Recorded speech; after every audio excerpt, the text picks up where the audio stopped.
Ah, la saison historique de Malaga Football Club. J'avais envie d'en... Ça fait partie des vidéos, des sujets que j'avais envie d'en parler. Et aujourd'hui, je me suis dit que c'est le bon moment pour parler de la saison historique 2012-2013 de Malaga. Tout d'abord, tout démarre à l'été 2010 où le club de Malaga sera racheté par le cheikh qatari Abdallah Al Thani, qui deviendra le propriétaire et président du club de Malaga. Ce qui fait que en ces débuts d'année 2010, le club andalou de Malaga va faire beaucoup de gros coups sur les mercatos estivales en recrutant des Julio Batista.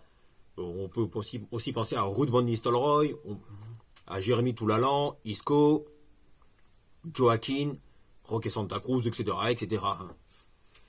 Mais on s'intéresse surtout à la saison 2012-2013 de Malaga. Et c'est à ce moment-là que Malaga se qualifie pour la Ligue des Champions, après avoir sorti le Panathinaikos en barrage. Et pourtant, lors de la phase de groupe, le club de Malaga est dans un groupe quand même assez rude, avec le Grand Milan AC, le Zénith Saint-Pétersbourg, entre autres, si ma mémoire est bonne.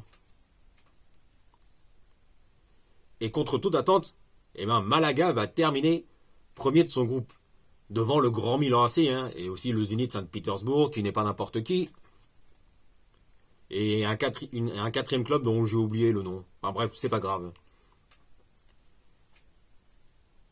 Et le club de Malaga va faire un très bon parcours dans cette Ligue des Champions dans la saison 2012-2013, en comptant sur des joueurs expérimentés comme Jérémy Toulalan, Isco, Joaquin, etc., etc. Et le club de Malaga, en huitième de finale, se retrouve face au FC Porto.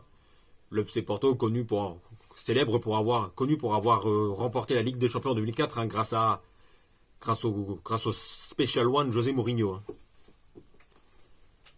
Et on se dit tous que ça va être compliqué pour le club de Malaga, mais le club de Malaga va faire sensation en sortant le FC Porto en huitième de finale, et se qualifie donc pour les quarts de finale. Et c'est ensuite en quart de finale que le club de Malaga affronte le Borussia Dortmund en quart de finale. Et lors de ce quart de finale, je me rappelle très bien, c'était un assez bon match, que ce soit le match aller ou le match retour. Mais le match retour a plus ou moins quand même été douteux, notamment sur le but de la victoire de Dortmund. Car je ne sais pas si vous vous en rappelez, mais le but de Dortmund a été quand même litigieux, car il y a eu quand même une décision arbitrage auto en fin de match, si je ne dis pas de bêtises. Donc, ce qui fait que Malaga se fait quand même voler sa qualification pour les demi-finales de la Ligue des Champions. Et du coup, à cause de ce but quand même douteux de Dortmund, Malaga est injustement éliminé dès les quarts de finale de la Ligue des Champions. Mais toutefois, on peut dire encore félicitations au club de Malaga, qui après avoir fait sensation dans le championnat d'Espagne, a fait sensation dans cette saison 2012-2013 de Ligue des Champions, en faisant un très bon parcours et historique jusqu'en quart de finale. Et rien que pour ça, on peut encore les féliciter, même aujourd'hui. Mais c'est lors des saisons suivantes que les difficultés arrivent pour ce club andalou qui est Malaga, puisque le club de Malaga se retrouve dans des difficultés financières et aussi sportives. Ce qui fait que Malaga se retrouve privé de toute compétition européenne éventuelle en cas de qualification. Ce qui fait que les résultats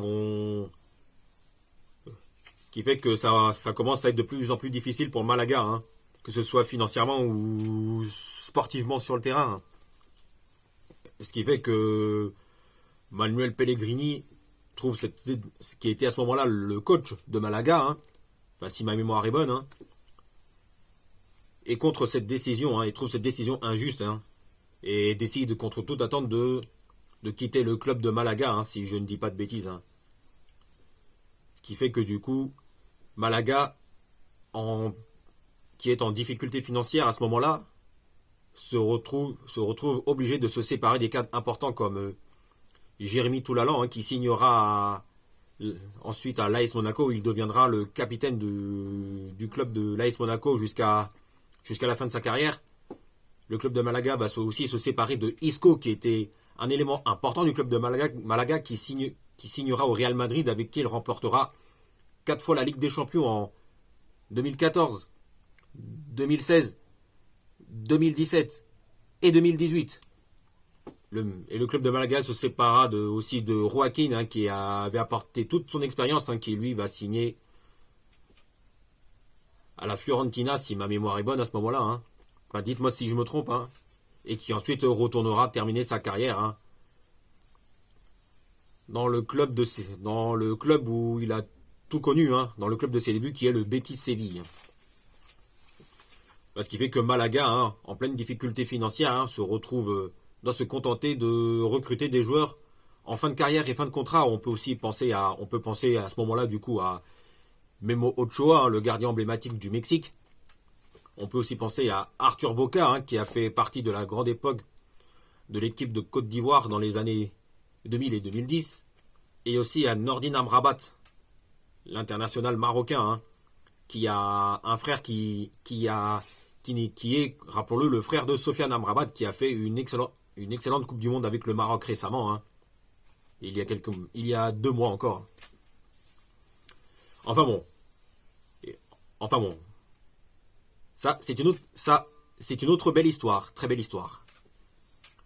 Ce qui fait que Malaga va se retrouver petit à petit dans le ventre mou au fil des saisons du championnat espagnol, terminant quasiment en milieu de tableau. Mais c'est à la fin des années 2010 que tout va se compliquer pour Malaga, puisque en pleine difficulté financière et sportive sur le terrain, Malaga va se retrouver relégué en seconde division.